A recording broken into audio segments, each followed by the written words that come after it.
Hello. So today I'm going to be just doing some quick videos, or maybe just one quick video, on the mobile device rather than the typical camera setup that I do. Just to cover some kind of quick and entry level stuff. Um, so to preface this video, as I have said in many of my past videos, I am not an expert. I am not a professional. I am not licensed in any way to be giving you this information. I am not an educator of any kind. So take my information with a grain of salt. Yada, yada, yada. Anywho, do your own research is the important part. Today I wanted to cover kind of like a really simple concept of like just how to, as a beginner or someone who is inexperienced with firearms, operate a pistol or a small handgun. Basically, it's really easy, but I thought I'd go ahead and make a video explaining it. So, to operate a handgun, first you need a handgun. So, this here is a small 9 caliber Ruger TC9. Almost dropped it. That's not very professional. And size doesn't necessarily matter. Most semi-auto pistols will all operate the same way. It's just a matter of caliber, mostly. And the caliber is not going to change the operation or the function. So, for the most part, you just want to make sure that you have a magazine inserted. For today's purposes, I'm going to be using a training or dubbing mag, because I am not about to have a negligent discharge.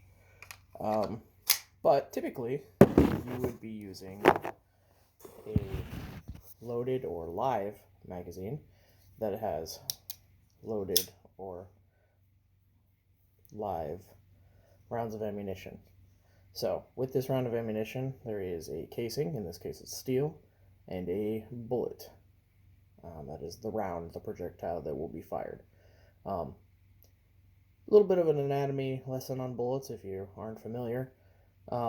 Inside of this casing is a amount of gunpowder, typically weighed out by grain, if I'm not mistaken. And then there is a primer here. This is for a primer fire. There are center fire pistols as well, or rim fire rather. This is a center fire, I believe.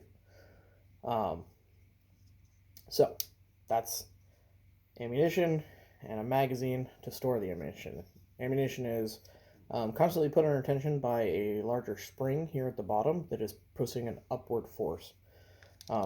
This will be used in order to eject the rounds upwards and into battery for the firearm, or not into battery, but into the firearm, so that it can be pushed into battery by the whatever that part is. I can't remember the name of it. Anywho, so in order to load a bullet from your magazine into your firearm, what you will need to do is, likely you'll need to take off whatever safety features are on there. So in this case, we have a manual safety here, so we're just going to pull that down. Red is always going to mean that the gun is ready to be fired. So it is not safe, it is live, it is dangerous. Typically, you'll have a white dot of some kind, or maybe not a dot at all, if the safety mechanism is engaged and the firearm is safe, or in a safe mode. So once we are live and we are ready to fire, we will pull back on the slide. Typically you want to get a firm grip on the top of the slide or the back of the slide, either or, but you don't want to grab this part right here. You're going to get pinched. So for me, I'm going to grab the top of the slide, which is dangerous because obviously the barrel is here, but for this purpose, I have a training magazine, so I'm going to grab it over here. No, I'll go ahead and grab it back here, just for training purposes, because we should be grabbing it back here at all times. So, anywho, we're grabbing the back of the slide, we're pulling back, we're letting it forward. Don't slam it, don't do that, that's bad. Just take it back, and gently let it forward. I suppose in a high tense situation, it's not going to be the end of the world if you let that slide go forward. But ultimately, what you are doing when you're doing that is you are taking this back, which lets one of the rounds come up through the magazine. And then once you are letting it go, it is slamming forward and putting that round into battery. Once that round is in battery, it is ready to be fired by the striker pin. The striker pin should not actuate unless you pull the trigger. However, things happen. So there is a possibility, however small, that when you rack that slide back and let that go, if it has enough force to put that striker pin in contact with the primer, there is a chance that you will have a negligent discharge. Very, very small chances. We're not like getting our panties in a wad about it, but it's something to know.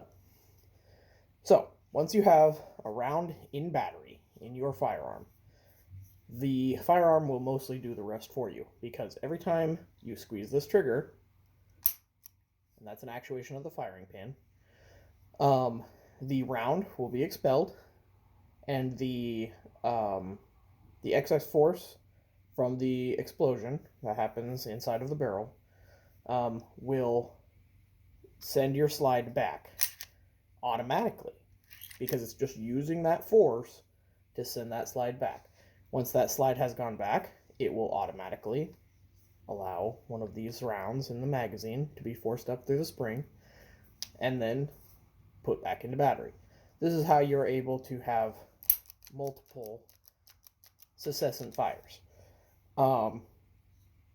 which is why we get the term semi-automatic, because you do need an initial slide rack, but once you have put that first round into battery, each succession charge that you make, or succession fire rather, will load another round into battery until your magazine is empty. Obviously, I don't have rounds in my magazine because this is a dummy magazine. This is for training purposes.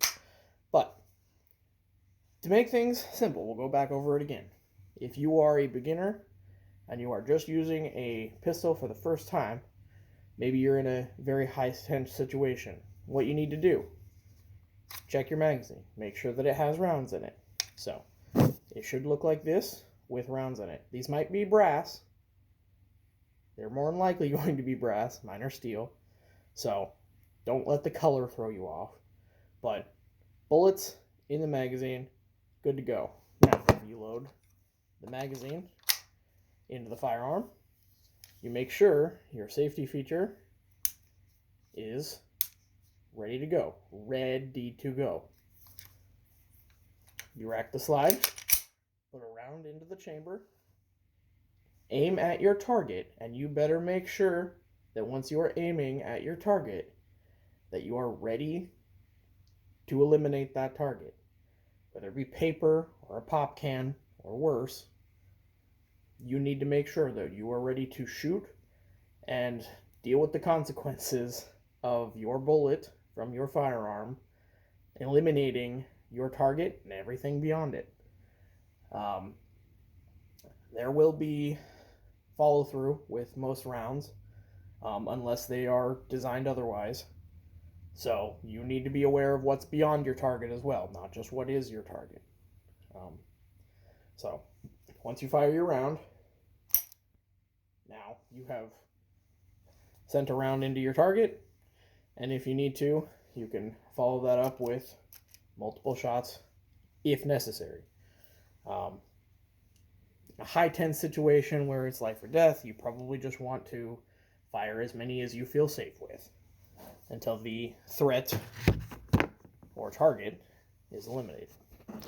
So there is a quick and it's not quick, that was almost 10 minutes, mostly simple but hopefully comprehensive explanation of how to operate a semi-automatic handgun.